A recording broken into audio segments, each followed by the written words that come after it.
We interrupt this program to bring you an important Wayfair message. Wayfair's got style tips for every home. This is Nicole Byer, helping you make those rooms flyer. Today's style tip: when it comes to making a statement, treat bold patterns like neutrals. Go wild! Like an untamed animal print area rug under a rustic farmhouse table from Wayfair.com.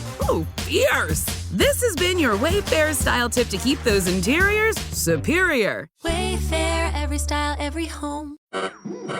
We interrupt this program to bring you an important Wayfair message. Wayfair's got style tips for every home. This is Styles McKenzie helping you make those rooms sing. Today's style tip: when it comes to making a statement, treat bold patterns like neutrals. Go wild, like an untamed animal print area rug under a rustic farmhouse table from Wayfair.com. Arr, fierce. This has been your Wayfair style tip to keep those interiors superior. Wayfair, every style, every home.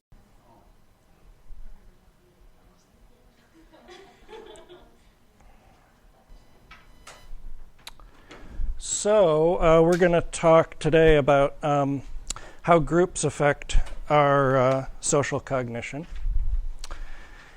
As I said, I got your papers marked, so I'll give those back to you toward the break, as well as the quizzes from last time.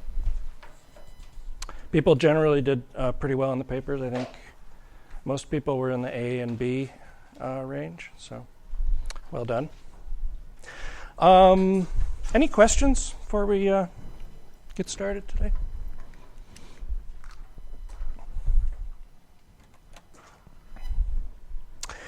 Okay, so we talked about individuals and how individuals respond to group situations. And what we're going to sort of talk a little bit about is how individuals think about groups, and how groups and our formation of groups affect our thinking about other people. Okay, and this is generally called social cognition, thinking about people, right? And so one of the main theories that we look at in social cognition in terms of how people respond to groups is called social identity theory. And the idea behind social identity theory is that people generally like to belong to groups. And they use various methods to kind of indicate to other people what groups they're part of. And so we have this complicated way of not only looking out at other groups, but projecting ourselves out in terms of our group membership. So one way we can do social identity is we can do it with clothes, for example. So Frank here's got his United States Postal Service shirt on. That's part of his group membership, right? It's one of his group memberships. Plus it's work, yeah. So it's not that uncommon, like band T-shirts, right? That's a way to say something to the rest of the world about your group identity. And group identity is very important. Just like personal identity is very important. When your personal identity is threatened, you'll do all kinds of things to try to get your personal identity back. And the same thing with group identity. If somebody threatens your group identity, you'll try to figure out ways to get yourself to be okay with your group identity again. If for some reason somebody in your group does something that you don't like, right, and maybe it threatens your sense of the group as being good, instead of saying, well, maybe the group isn't good, you'll say, well, maybe that person, they're just a bad apple in the barrel, right? And so you'll kind of explain away a lot of things to maintain this group identity. And part of this gets at the idea of that we like to maintain this kind of collective self-esteem, just like we like to maintain an individual self-esteem.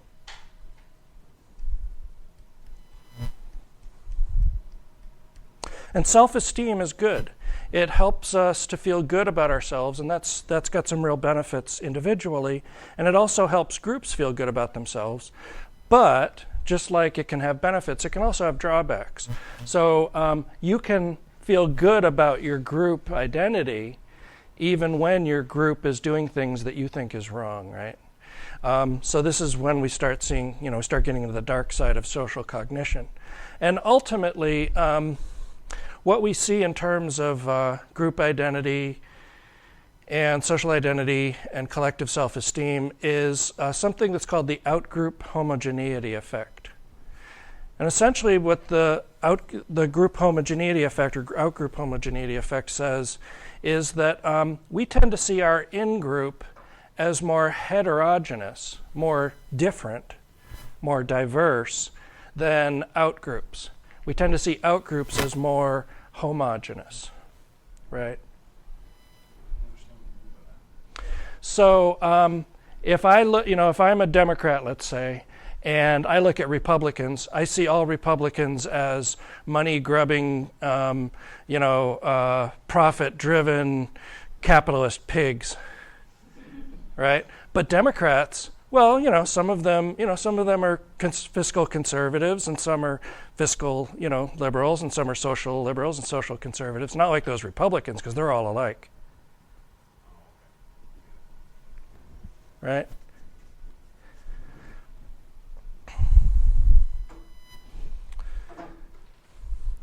Questions on that?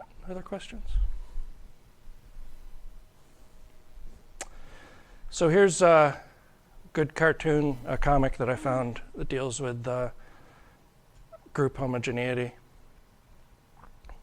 It's from a comic called Tom the Dancing Bug. And it says, on the distant planet of Thamboria, people are always at war. You purple-skinned menace, you northwestern monster.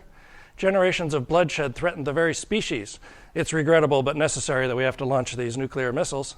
The planet's leaders and scientists conceived a bold plan. Wars are caused by an innate sense of belonging to one group and thus a fear and hatred of other groups. We'll create a new generation of identical clones without nation or race. We'll even give them numbers instead of names. When the old generation dies. Hello, it is Ryan, and I was on a flight the other day playing one of my favorite social spin slot games on ChumbaCasino.com. I looked over at the person sitting next to me, and you know what they were doing? They were also playing Chumba Casino. Coincidence? I think not. Everybody's loving having fun with it. Chumba Casino is home to hundreds of casino-style games that you can play for free anytime, anywhere, even at 30,000 feet. So sign up now at ChumbaCasino.com to claim your free welcome bonus. That's ChumbaCasino.com and live the Chumba life. No purchase necessary. VGW. Void where prohibited by law. See terms and conditions. 18+. Died off and was replaced by the clone generation. There was peace. After you, 214, 376, 717, 191. Thank you, 739, 947, 347, 988. Until, hey, you took my parking spot. Oh, you even numbers are all the same. Which led to regrettable but necessary wars. You even-numbered fanatic. You odd-numbered animal. So the next generation didn't even get numbers. After you, thank you, which worked for a while, but of course it didn't last long. You zygingstas on my lawn. Oh, I know your type. You were hatched from a blue clone pod, weren't you? So it goes, right? So we seem to have this real intense need to group up with other people that are similar to us, our in-group members, right? And we also have this natural tendency to kind of think of out-group members in very simplistic kinds of ways.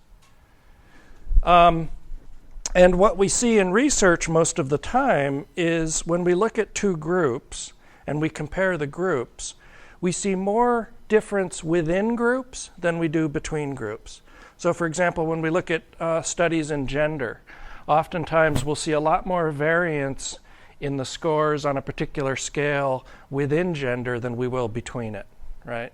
Even though we categorize people by male and female. Okay? So as you can imagine, this is all leading into a discussion of stereotyping and prejudice. When we talk about stereotyping, now,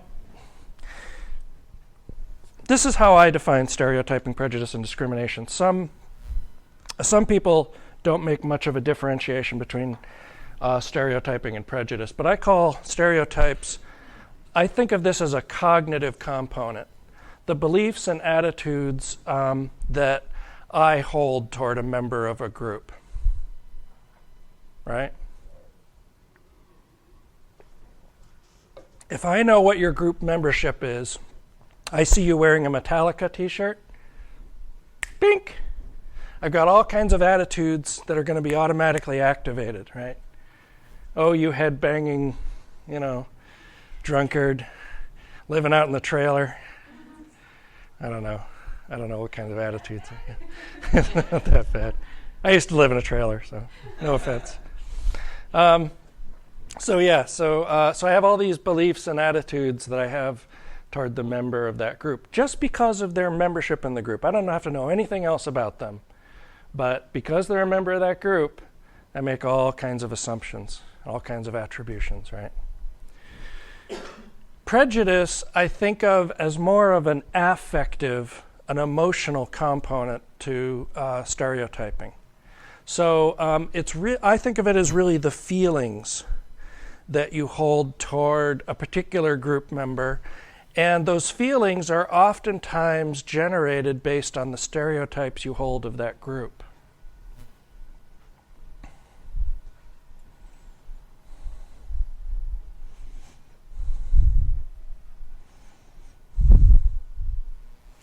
So if I know someone engages in, water sports is a sexual activity.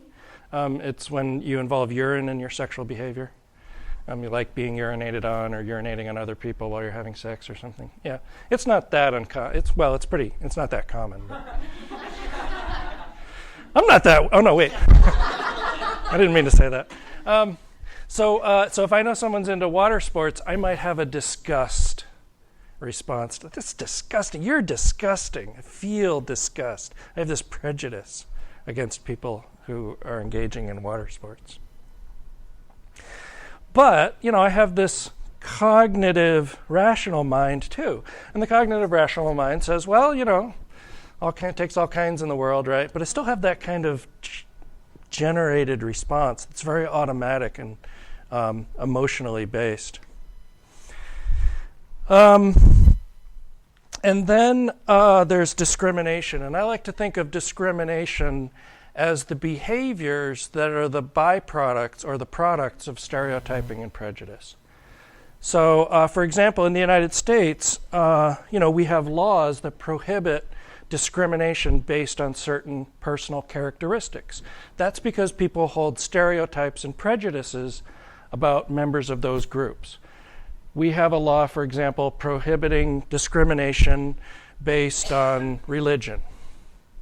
That's because I have stereotypes and prejudices about Mormons. I have stereotypes and prejudices about Catholics. I have stereotypes and prejudices about Jews. I have stereotypes and prejudices about Unitarians. No, wait. Unitarians. You can't be prejudiced. Yeah, you can. They're all a bunch of, they don't believe in God or whatever, so I don't believe in them, right? So we've got these laws in place because we know that there are these automatic responses that we have, and those responses are formed as a product of stereotyping and prejudice, which are oftentimes outside of our conscious control. Here's an example. I consider myself not to be a racist person. I go out of my way to, in a lot of ways, accommodate or demonstrate that I'm not a racist person. But here I was. This was, oh, good golly.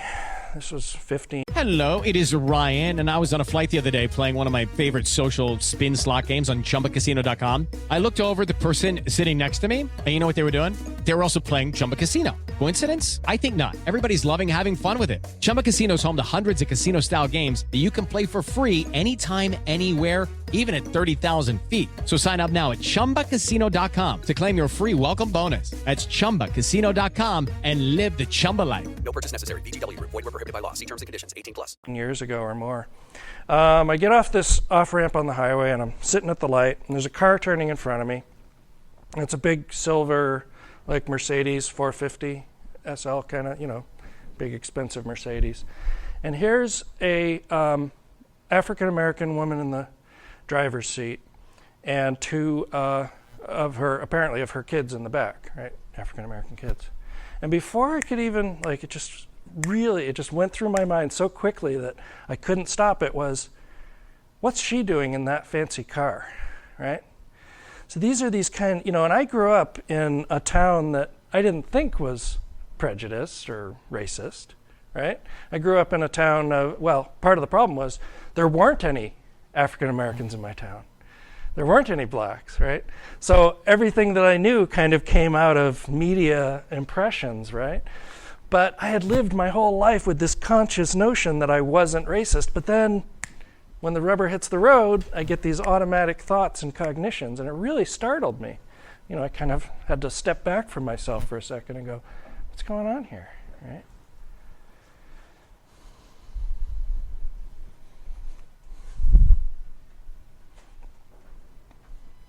Questions on this stuff? Yeah. Is that prejudice so much, or just you had never seen that before, and so was it inwardly you were vindictive about it? Oh. It was an attitude so much as just a reaction, because it sounds like something you just weren't exposed to. Yeah, but what's the difference between an attitude and a reaction?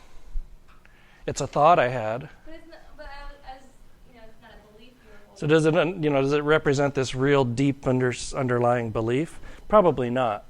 But it is a thought. It is a cognition that I had about this person based on her group membership, right? And surely I had had the opportunity up until then, because I was in my 30s by then. I had an opportunity by then to see lots of, black people who are, upper middle class or upper class wealthy, driving in cars that were expensive, right? I'm not going to justify it or rationalize it. I don't think I had any rational reason for thinking that. But no, I don't think so either. I wasn't about to, holler at her and say, "Get the hell out of that car!" Right? Oh, incidentally, I was just reading an article in the Washington Post and the New York Times about people who are campaigning for Obama, and oftentimes for these very idealistic young, 20-year-old white college students who've, grown up in suburban America and never realized how deeply rooted racism is in this country. And they go to work in these, in these places where there's a lot of racist sentiment, older people that grew up in the racist culture. And, they'll go knocking door to door and they'll get, hollered at and have, epithets hollered at, racist epithets hollered at them. And, it's very shocking to them. It's like all of a sudden they go, oh my God, people in the United States have racism. It's like this big surprise, Unfortunately, it's... I found that out in the Navy. It was a big shell shock. Yeah. We grow up in these sort of sheltered places. Portland, Oregon, right? Like a bastion of, forward-thinking progressives. But, you go out in the rest of the country, and the rest of the country doesn't think like we do, folks. So, anyway, yeah. No, like what you just said, I went and lived in Louisiana for a while, and, I knew there was racism down there, but, it really hit me in the face really hard the first time I heard a cop talk to a black person and say, boy. Mm-hmm. Are you talking back to the boy? Was the crazy. It's a way to exert authority, and sure. My other comment or question is, how do you separate this group from just differentiating things like people and describing them, just having descriptions about different people and not necessarily building. I'm not sure I understand your question, but so if I say someone is black, has black skin, that's a description. Yeah. But when I say someone is black and that activates in your mind, whether you're conscious of it or not, all kinds of attributions about that person, right? If I say black, who knows what gets activated? Lazy, hostile, aggressive, dangerous, athletic, there's all these kinds of stereotypes that we get communicated to us in a variety of ways. And so it's not so much, a description maybe gives you an image.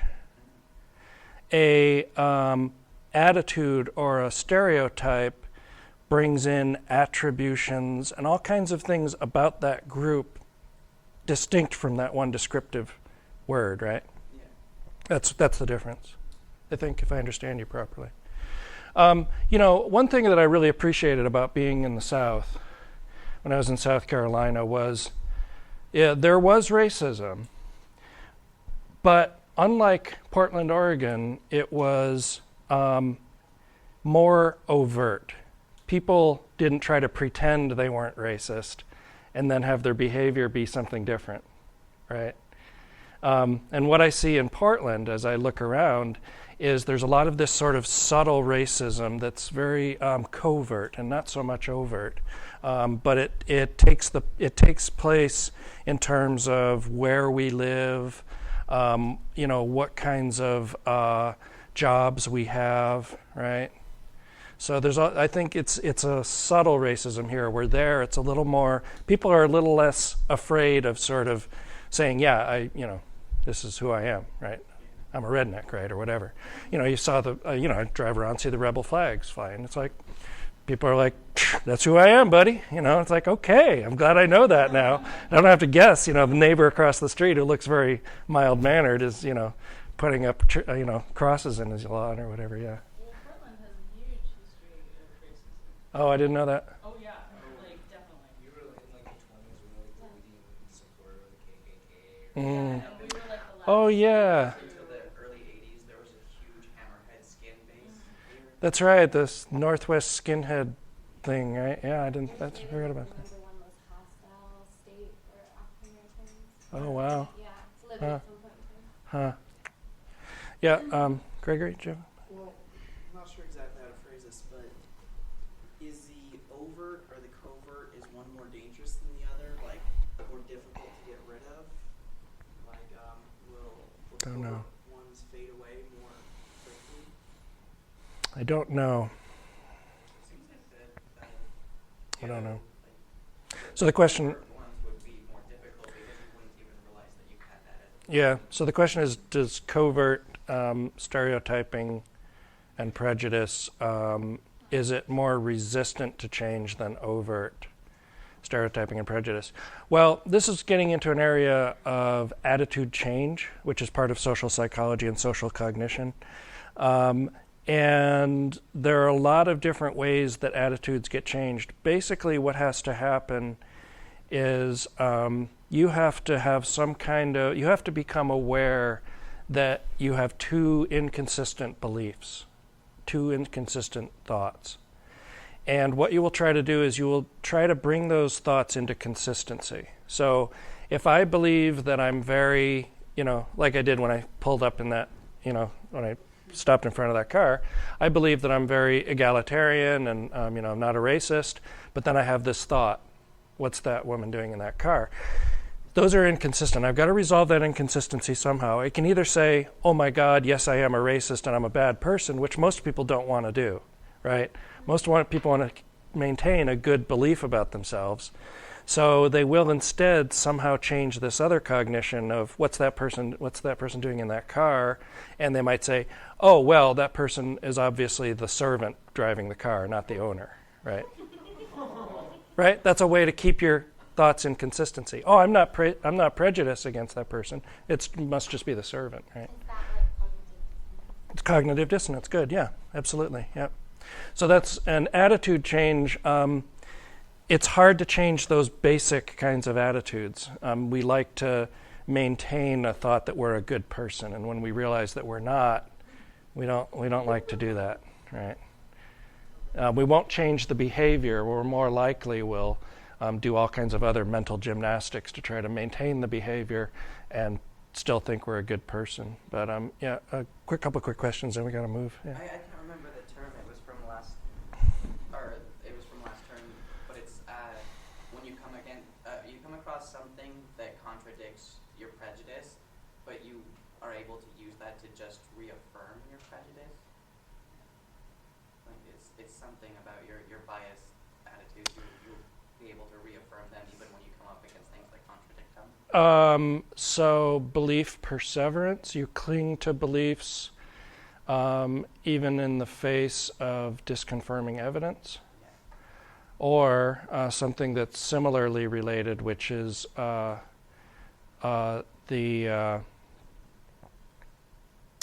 confirmation bias, where you tend to only seek out sources of information that confirm your pre-existing beliefs and ignore sources of information that disconfirm them. So it sounds more like belief perseverance. Yeah. Yeah. Yeah. I was just wondering, is it easier? I mean, does I think one of the things about that thing to change your attitude, you have to know about it. Yeah. Is it easier for people that are have a big education to be able to do that, or are they too deep rooted in that? Would educated people be able to change their? Yeah. Easier? I don't think so, because a lot of the studies on this have been done with, like college students. And not saying that college students are highly educated, especially first or second year college students, but no offense, but I'm talking about the other first and second year college students. But yeah, generally, I don't think that there is much of a relationship. Yeah, but certainly one of the ways to overcome this process is to know about how these cognitive processes work, so that when it happens to you, like it did with me, I can go, step back from it and go, oh, wow, this is a cognitive process in action. This is something, that has to do with group membership and social identity, and maybe I have to re-examine my beliefs and, my real reactions and where are they coming from, and think about the media that I'm watching and how I'm being exposed to things and being more a critical thinker. That's really the only way to overcome this stuff, because it is so automatic. I'm a social psychologist, and I study this stuff, but it still happens to me, right? Yeah. I would say the one thing that maybe you could do is to get involved with a group of that type of people that you realize you have that risk, so that you can create some new ideas about these people and positive relationships to help you overcome that. Hello, it is Ryan, and I was on a flight the other day playing one of my favorite social spin slot games on ChumbaCasino.com. I looked over at the person sitting next to me, and you know what they were doing? They were also playing Chumba Casino. Coincidence? I think not. Everybody's loving having fun with it. Chumba Casino is home to hundreds of casino-style games that you can play for free anytime, anywhere, even at 30,000 feet. So sign up now at ChumbaCasino.com to claim your free welcome bonus. That's ChumbaCasino.com and live the Chumba life. No purchase necessary. VGW. Void where prohibited by law. See terms and conditions. 18+. Okay, so you're proposing that if you get involved with members of the group that you might have a prejudice toward, that might change your beliefs about the group. This is generally known as what's called the contact hypothesis. The idea that the more you're in contact with members of a group, the more you'll begin to see them less homogeneously and more heterogeneously. It works to a degree. Did anybody see American History X? Yeah, that's a great example of the contact hypothesis. It worked out in that case. But typically what will happen is you will begin to see exceptional members or even average members of that group as exceptions, right? And you'll go, well, pick your, insert group here. That black person was really nice, but that's probably just an exception. But the more contact you have, generally, the better it is. But what we see in studies is that what's more important than contact alone is what you're doing when you have the contact. Did your book talk about the Robbers Cave experiment with the kids in the bus? Do you remember this? Okay. It might be in the second half of this chapter.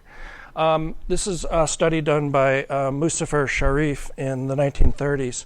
And essentially what he did was he set up a situation at a summer camp they created two groups of boys. One was the Eagles and the other was the Hornets or something. And what they wanted to do, these children didn't get along. And so what they did is they formed these two groups. And they set up a condition where they were going in a bus together, and the bus broke down. Right? These two groups don't like each other. And in order for them to get the bus going, they had to work together. And they worked together on this, what's called a superordinate goal, some goal that is bigger than you, bigger than your group differences, right? And when you work on this superordinate goal together, that's where we found reductions in prejudice and hostility between the groups and things like that. The example that I put on did I put that on the board in here? September 11th, was that in here? And so that's an example of a superordinate goal, right? No longer was I a Democrat and a Republican and a Nader group. It was all Americans working toward this goal of helping to stop terrorism, right? Or responding to terrorism, or helping each other respond to it, right? And so when you create these superordinate goals, you get much better reductions in prejudice and stereotyping when you get people working together like that. And I'm glad you brought that up, because I didn't think of it. Any other questions about this? Prejudice, stereotyping? First of all, not all stereotypes are wrong. Okay?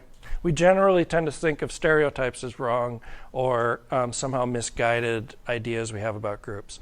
But some stereotypes actually are correct. And one of the ideas in evolutionary psychology is that this stuff probably in our evolutionary past served a very useful purpose, which was I have to be cautious of strangers. Because, in our evolutionary past, we lived in small groups. At first, we lived in nomadic groups, right, that would move around a lot. And then eventually we settled into small living groups that were geographically based. And if I see somebody coming toward me who looks a lot different from me, right, because the genetic similarity in those groups is going to lead to people looking more similar, that person may be a danger. They may be trying to get something from me. They may try to take advantage of me. They may be bringing diseases, right, that my group may not have been exposed to. So one of the hypotheses that we can generate from evolutionary theory is that these behaviors may actually have served a very useful purpose at one time. In a contemporary context, they're not so useful because those differences that we see are not generally indicators of danger, right? We don't have to be as cautious of people who look different than we do. So I want to caution you that this stuff, even though it works badly now, it doesn't mean that it may not have been a behavior that had some useful purpose in our evolutionary past. So what about aggression? Well, for a long time, and starting really with Freud and the psychodynamic perspective, there was an idea that catharsis was a way to drain off aggressive impulses that we have. Remember that Freud was all about the unconscious, unacceptable impulses that we have in the id. And one of those unacceptable unconscious impulses is the impulse for aggression. And so Freud says, what we have to do is we have to somehow, get rid of that. And one way to do that is that people can, observe aggressive acts or engage in aggressive acts. And the problem with this is that subsequent studies have shown the catharsis hypothesis to really not hold much water. Those of you who were in 201, you may have seen the Bobo the doll experiments. And so these are experiments that Albert Bandura ran and demonstrated the power of observational learning. So we set up two groups of children, a control group and an experimental group. Experimental group watched an adult play violently with this Bobo doll, which is an inflatable doll that falls over, and then it's like a weeble wobble, but it's big, it's about this tall. And so they played very aggressively with it. The control group saw an adult playing with the doll, but the adults were playing with it in a very non-aggressive way, right? And so Bandura was interested in what would the effect of watching the aggression have on aggressive behaviors of the children once they got the opportunity to play with the toy. And it turned out that not only did they generally use more aggressive behaviors when they had watched an adult behaving aggressively, but they also found new ways to exhibit that aggressive behavior. So in the control group, where they didn't see the adults being aggressive, there was like a gun in the room, and the children never picked up the gun. Even though the adults in the experimental group had never demonstrated using the gun aggressively toward the doll, the children picked up the gun and used it aggressively toward the doll.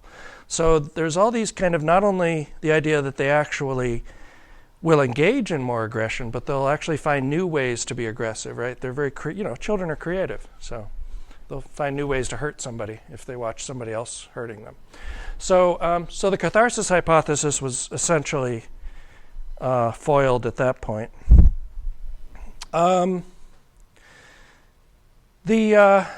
A second idea about aggression was put forward as what's called the frustration-aggression hypothesis.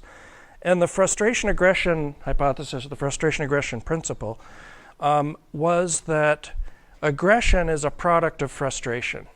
And frustration can build up in people in a variety of different ways. For example, every time, you've all experienced this, you're, I don't know, if you ever stand behind me in a line at the grocery store, you'll see me, I'll get up there, I'll talk to the cashier, how are you doing today? I hope you're having a nice day. And meanwhile, people are back, come on, I want to get going, what's he doing? Yeah, and then I get out my change, and I always like to make exact change when I can, and so I'm sitting here, and everybody's like behind me, right? You ever seen this commercial with the Visa cards, and everybody's zipping through the lines, this guy drags out a checkbook, and it's like, the whole thing comes to a halt, right? So, we get frustrated by things in our world, and our aggression builds up. And that aggression, when we act out that aggression, it really, as the frustration builds up, it really provides an outlet for that frustration. So it's less a product of really wanting to hurt somebody, but just of wanting to get that frustration out, because we don't like feeling uncomfortable. It's the same thing with cognitive dissonance. Cognitive dissonance, when we realize we have two inconsistent beliefs, creates arousal. And we don't like to feel aroused, so we like to get rid of that arousal. And one way is through aggression, according to the frustration-aggression principle. We do know that there are a couple of environmental factors that are very likely to lead to aggression. One is heat. If I put people in a room and turn up the heat, I start to see more aggressive behaviors emerge. And also a second one, a reliable one, is crowding. The more crowded a room is, typically the more aggressive the behavior that will emerge in that room. So we're affected, our behavior is affected by our environment, our social environment and our physical environment. And that can sometimes, unfortunately, lead to aggression.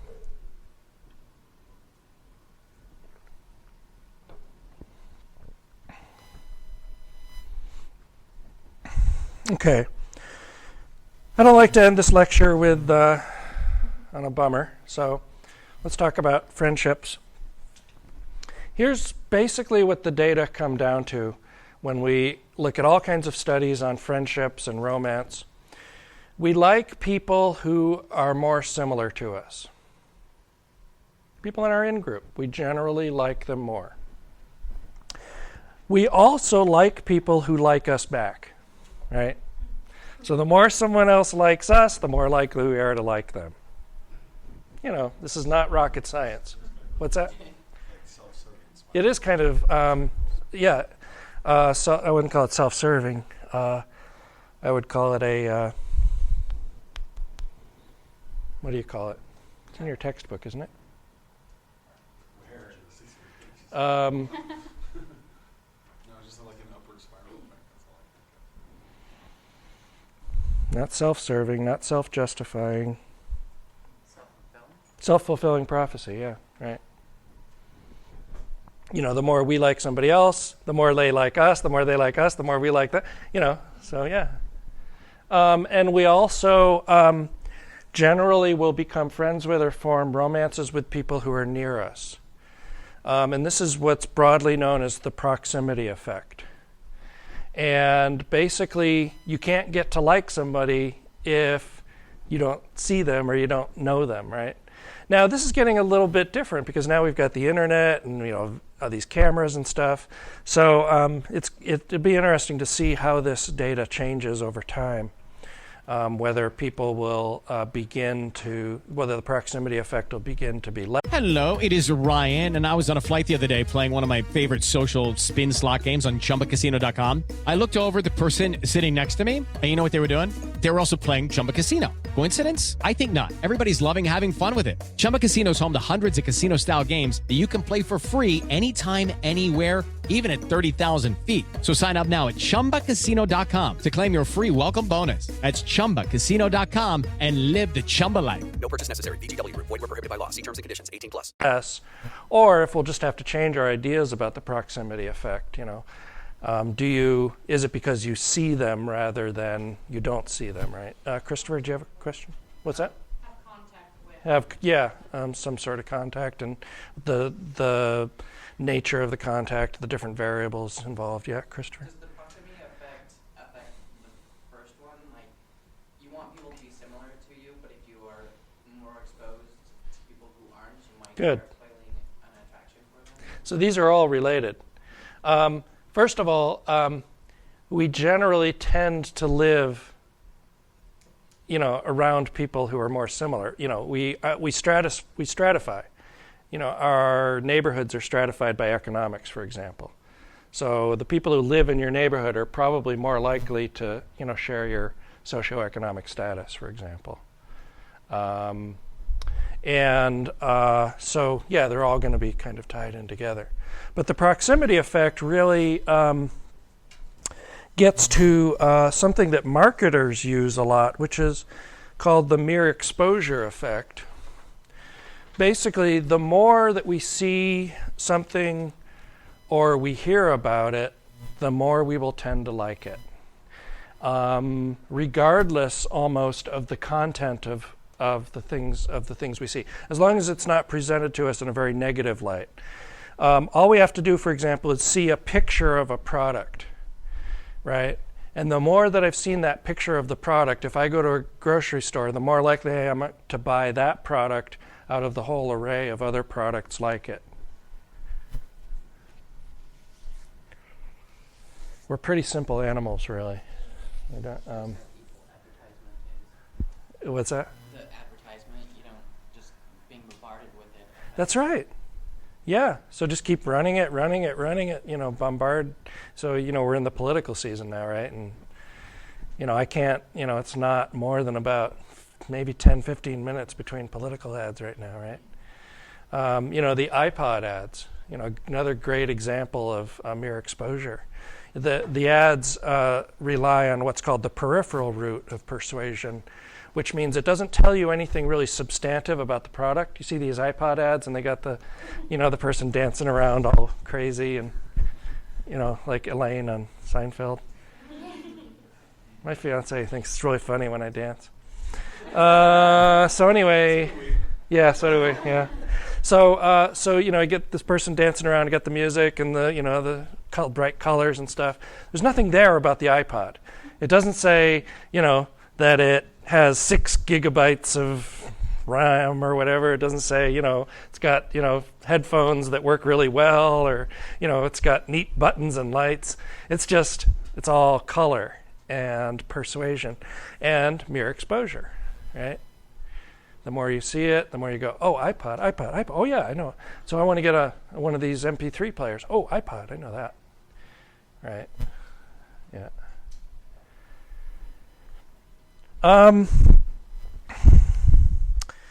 Those of you who are pretty, good looking, you've got something of an advantage in terms of social behaviors. First of all, physical attractiveness will predict how frequently you go out on dates. Those people who go out on dates more are more physically attractive. It also predicts how popular you will feel. The more physically attractive you feel, the more popular you will feel you are. That doesn't necessarily predict actual popularity, but rather feelings of popularity. And then, of course, first impressions. When other people meet you, they are going to be more likely to think that you have desirable or positive personality traits because you're better looking. Yeah. I heard there's a study they did with children in primary school where they brought in a teacher who was considered classically beautiful, had them teach for a day, and then brought someone in who was older and not as attractive, and then they asked the students, they taught exactly the same, used the same method, but then they asked the students who they thought was the better teacher, and they said it was the younger, attractive lady. Of course. I haven't seen that study, but it makes sense. But hey, my students do real well and think I'm a real good teacher, so I am in favor of that study. I'm all on board with that one. Of course, culture is going to have an impact on our perception of physical attractiveness, right? So in this particular culture, for example, for women, we have this very thin ideal of body shape and body type, which is really quite different in a lot of other cultures. In fact, what we might consider beautiful in this culture, in other cultures would be considered unhealthy or maybe emaciated even, and certainly not as fertile, right? So one of the cues for fertility in most cultures is large hips, right? You've got some fat on your body so that you can survive easily. If there's any threat in terms of food availability or supply, you can get through that period. So the average body style in the United States, which is by most media standards at least, very not particularly attractive, is actually a very attractive body style in most cultures. So, but we do have one variable that will typically predict attractiveness, and that is facial symmetry, how symmetrical your face is, how similar the right and left sides of your face are. And the more symmetric, we can create symmetrical faces, and as long as there's nothing weird on the face, like a mole on one side, if we then mirror that side to the other side, then the mole's on both sides, and it gets weird, and then it's like, yeah. But we can do that. We can also take those symmetrical faces and kind of use a computer modeling method to essentially layer them on top of each other so the differences disappear and they become this homogeneous kind of face. And the more, typically the more symmetrical, the more likely it is that it'll be considered attractive. So we have ways to experimentally induce attractiveness so that we can study this in a more scientific way than subjective attractiveness, for example.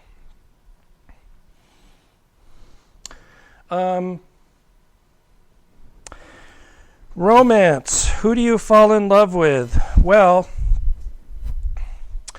the more generally aroused you are when you're around somebody, the more likely you will to attribute that arousal to that person, especially when you first meet them. So this is an interesting study done in British Columbia by a guy at the University of British Columbia before I got there. And what he did is he went up, it's called the Capilano Bridge Study. He went up to this Capilano Bridge, which is the real rickety suspension bridge above a real deep gorge. It's kind of scary to walk across it. They charge you money and you walk across it. And it's kind of scary. And what they did is on one side, I think it was the side after they had walked over the bridge and got to the other side, they had a research assistant there, attractive female research assistant, of course, who was presumably surveying males who were crossing the bridge about their personality traits or something. So she had this survey, and she'd have them fill out the survey. And then she'd give them a slip of paper, or like a card with their number on it, and said, as part of psychology experiments, we always like to make sure you can contact us if you have any questions. So let me know if you have any questions. That was the experimental condition. The control condition was a bridge a little further up stream from the Capilano Bridge, which is shorter, and it's a real bridge. It's not rickety at all. It's like super solid and stable, and the gorge isn't as deep there.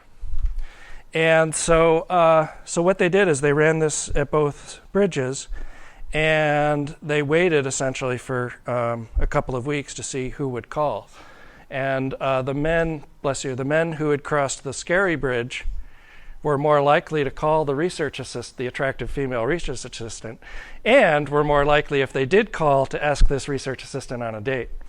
And so that started this whole idea of if there's some kind of generalized arousal, do we attribute that arousal thinking we're attracted to this other person for some reason? And yeah, it turns out we do. Yeah. So, it's a good idea to go to a scary movie when you go on a date. Yeah. Yeah, well, you feel, maybe feel more attracted to each other. I don't know. Of course, maybe it's not a good idea. I don't know. Depends what kind of dates you go on. So passionate versus companionate love, really two very different kinds of love. Passionate love being the very intense love experiences we have usually at the beginning of a relationship. And what will develop later in the relationship is something known as companionate love. And so companionate love tends to be less intense, less of this sort of emotional upheaval, right? And more stable and long-term. And when we ask people who are later on in their relationships, in successful long-term relationships, what is important for the relationship, we get two things really. Equity, meaning that the individuals share in the relationship equally. That doesn't just mean they share work equally, but they also are equally self-disclosing in the relationship, right? So if I'm having trouble, I tell my partner. If my partner's having trouble, she tells me, and we both equally share, right? It's not sort of this one way, like, she always tells me her problems and I don't ever tell her mine or whatever, right?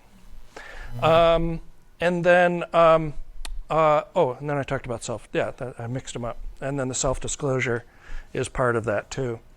So there's, a little bit of what we know about romance, about friendships, although the data is fairly difficult to gather, as you can imagine. It's hard to assign people randomly to a particular relationship, right? We form these relationships organically, so most of it's correlational studies. So, but that's something what we can get from the research. Okay, it's about 5 after. That finishes up social psychology. We'll start on stress. We'll start stressing. Why don't we just take 10 minutes off and start at 1/4 after? That'll give us 35 minutes. Yeah. I'll get your papers back to you. It is Ryan Seacrest here. There was a recent social media trend which consisted of flying on a plane with no music, no movies, no entertainment. But a better trend would be going to ChumbaCasino.com. It's like having a mini social casino in your pocket. Chumba Casino has over 100 online casino-style games, all absolutely free. It's the most fun you can have online and on a plane. So grab your free welcome bonus now at ChumbaCasino.com. Sponsored by Chumba Casino. No